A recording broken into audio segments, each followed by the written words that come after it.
Rejoignez Benoît Dutrisac en temps réel par courriel. Dutrisac@commercialcube.radio. La tragédie qui ébranle le Québec au grand complet. L'appel au 911 pendant que le feu est pris. Côté violence conjugale, je pense qu'il faut serrer la vis. Les faits divers avec Maxime Delan. Maxime, bonjour. Salut, Benoît. Ouais. Non, mais ça marche pas, ces écouteurs-là. Ben non, mais pas ça. T'en as pas besoin. T'as déjà ta tuque.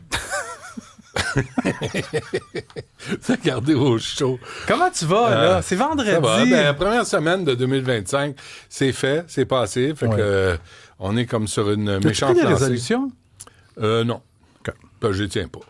Même chose. Mais c'est quoi les résolutions? C'est toujours pareil. Perdre du poids. Arrêter d'assassiner du... Non, c'est pas vrai. Non, pas trop boire d'alcool. Faire de l'exercice. Faire de l'exercice. Pas fumer de cigare. Fait que moi, c'est une résolution à l'année. Ouais, fumer de cigare, Benoît.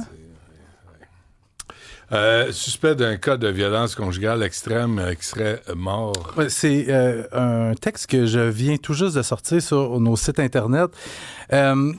C'est une histoire qui a beaucoup fait réagir un petit peu avant les fêtes. 20 décembre, le suspect dans ce dossier-là, il s'appelle Abdenour Malala.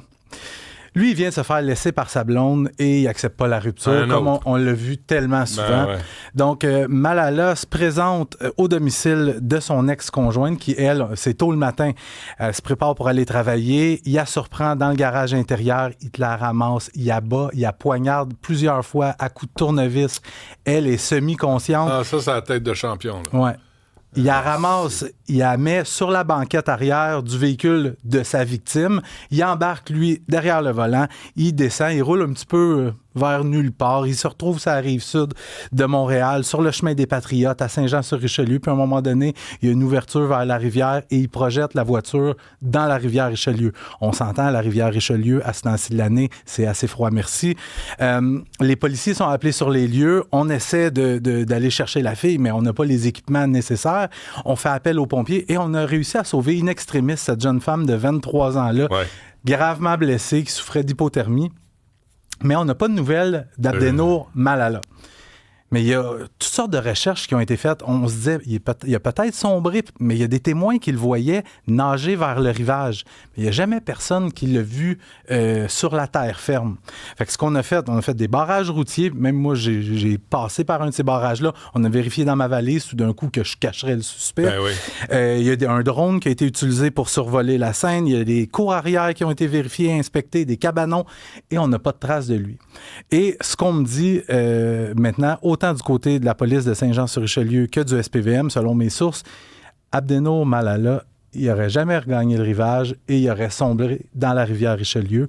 Lui était recherché pour tentative de meurtre, enlèvement, voie de fait grave, agression armée, menace de mort. Avant cet incident-là? Non.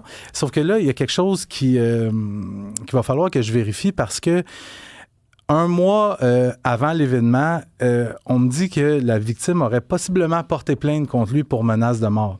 Et là, c'est des informations que je tente de valider. Mais là, si on est en présence d'un autre cas où une plainte est déposée contre un ex-conjoint violent et qui passe à l'acte ensuite, on a vraiment un maudit problème. Oui. Puis il y a des bracelets électroniques qui se perdent.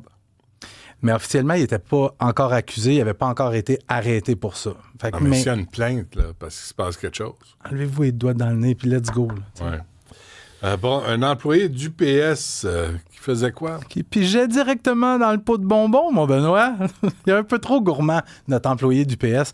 Le gars, il travaille chez UPS, à l'entrepôt d'UPS à Sherbrooke. Et là, la police de Sherbrooke reçoit des informations selon lesquelles il y a des colis qui se font voler. Il se présente mercredi à l'entrepôt UPS, le centre de service.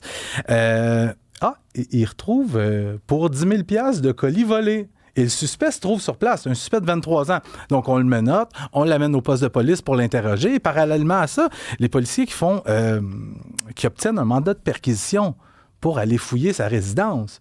Et c'était la caverne d'Ali Baba. C'est vrai. Il y avait une 60aine de colis. Ça renfermait des vêtements, des appareils électroniques, des bijoux. Il y a même un colis qui renfermait 10 000 $ en argent comptant. Et là, ce qu'on me dit du côté de la police de Sherbrooke, c'est que la perquisition est toujours en cours au moment où on se parle. Mais je sais pas, il y a comme... à Sherbrooke, ils ont comme un problème avec des livreurs. Je me souviens, il y a quelques années, un employé du Canadian Tire qui faisait des livraisons, puis à chaque fois qu'il faisait des livraisons, il faisait un petit croche par l'entrepôt. En l'espace de 3 mois, il avait volé 67 barbecues, 64 climatiseurs, 55 génératrices, 24 télévisions, un tapis roulant, un tracteur à gazon, des outils, un système de chauffage et des accessoires de cuisine. Wow. Écoute, Monsieur Marketplace, hein? Ah, mais tu sais... Non, il vend ça après sur les Ben oui, il s'était carrément fait une petite entreprise parallèle là, sur Internet. Il écoulait sa marchandise. Incroyable. Mais tu sais, quand vous avez une bonne job comme ça, puis vous n'êtes pas wise, là, Ouais, lâchez le monde criminel. Ouais. Parce que les autres pensent qu'ils vont nous passer des entourloupettes. Là. Pense pas, non. Je pense pas, non. Et un 4e piéton happé mortellement. Ouais, mais je termine là-dessus. Je sais pas ce qui se passe depuis quelques jours dans la province. En fait, oui, je le sais. Le froid, la neige, on voit moins bien sur les routes. La visibilité est réduite. Les gens n'adaptent pas leur conduite aux conditions routières. Et du côté des piétons, il y a des piétons qui sont juste peut-être moins prudents ou plus distraits. Mais un 4e piéton happé mortellement dans la province dans les 3 derniers jours, tu le disais. Cette fois, ça s'est produit du côté de Montjoly, dans le Bas-Saint-Laurent. Tard hier soir, il y a un homme de 35 ans qui marche en bordure du chemin lorsqu'il est écrasé mortellement par un camion semi-remorque. Et ça va vite, hein, dans ce coin-là? Ben, oui, ça va vite, mais en plus, tu sais, un camion semi-remorque, là, c'est le 2e. Sur les 4, il y en a 2 qui ont été happés mortellement par un camion semi-remorque. Puis je veux juste te le dire, un camion semi-remorque, si ça te passe sur le corps, t'as pratiquement aucune chance de t'en sortir, même si il te roule sur les jambes. Quand on va le bouger, il va y avoir hémorragie. J'en ai couvert des événements comme ça. Quand tu as une partie du corps qui n'est pas mortelle, si on soulève le camion, l'hémorragie que ça va provoquer risque de contribuer à ton décès. Mais déjà, 4e, tu sais, bon an, mal an, il y en a à peu près 1 par semaine au Québec. Là, on est à 4 en 3 jours. Ouais. Les gens, soyez prudents. On vous veut en santé. Les chauffeurs. Les chauffeurs aussi, mais c'est une responsabilité partagée. Oui, non, mais tu sais, t'es piéton, là, t'es à risque. Fait que, comme tu disais l'autre jour... Lâchez vos téléphones. Lâchez vos téléphones. Puis arrêtez de faire des fanfarons. Ouais. Parce que contre un camion, je pense pas que tu gagnes. Et puis je veux faire un rectificatif. Hier, je te disais que Sainte-Catherine était piétonisation hivernale. Puis? Il semblerait, je pense que c'est... Marie-Gabrielle. Marie-Gabrielle qui me disait ça. Je pense que ça va être une patinoire en pleine rue Sainte-Catherine. Ben non. Puis tu sais, jusqu'à un certain point, je trouve ça cool. C'est cool, tu sais, une patinoire comme ça. Sauf que... Il y a Émilie Gamelin, là. Non, il y a surtout des toxicomanes dans ce coin-là. Oui. Regarde, je souhaite bon succès à cette patinoire-là. Sur la patinoire, ils vont geler. Ah, là, pour les gens qui nous écoutent, il a fait vraiment un jeu de mots, là, mais non, une patinoire, je trouve, comme ça peut être cool, mais il y a la place Émilie Gamelin juste à côté. Ben oui, ben oui. Puis en plus, avec le réchauffement climatique, la patinoire, là, le 8 février, il va faire... Si tu veux, j'irai faire un tour avec mes pétins. Tes patins? Mes pétins. J'irai faire un tour te dire, ça a été comment mon expérience. Filme-toi, on va le passer. OK. Ça va être distrayant. Je patine quand même bien, par exemple. C'est vrai? Ouais, avec mes patins blancs, avec mes petits pics au bout. Là. Ah oui? De patinage artistique? Non! Ah, t'es cute. Je suis sûr que oui. Hey, je souhaite un bon week-end à tous ceux qui nous écoutent. Vous êtes de plus en plus nombreux. Soyez prudents sur la route. Là.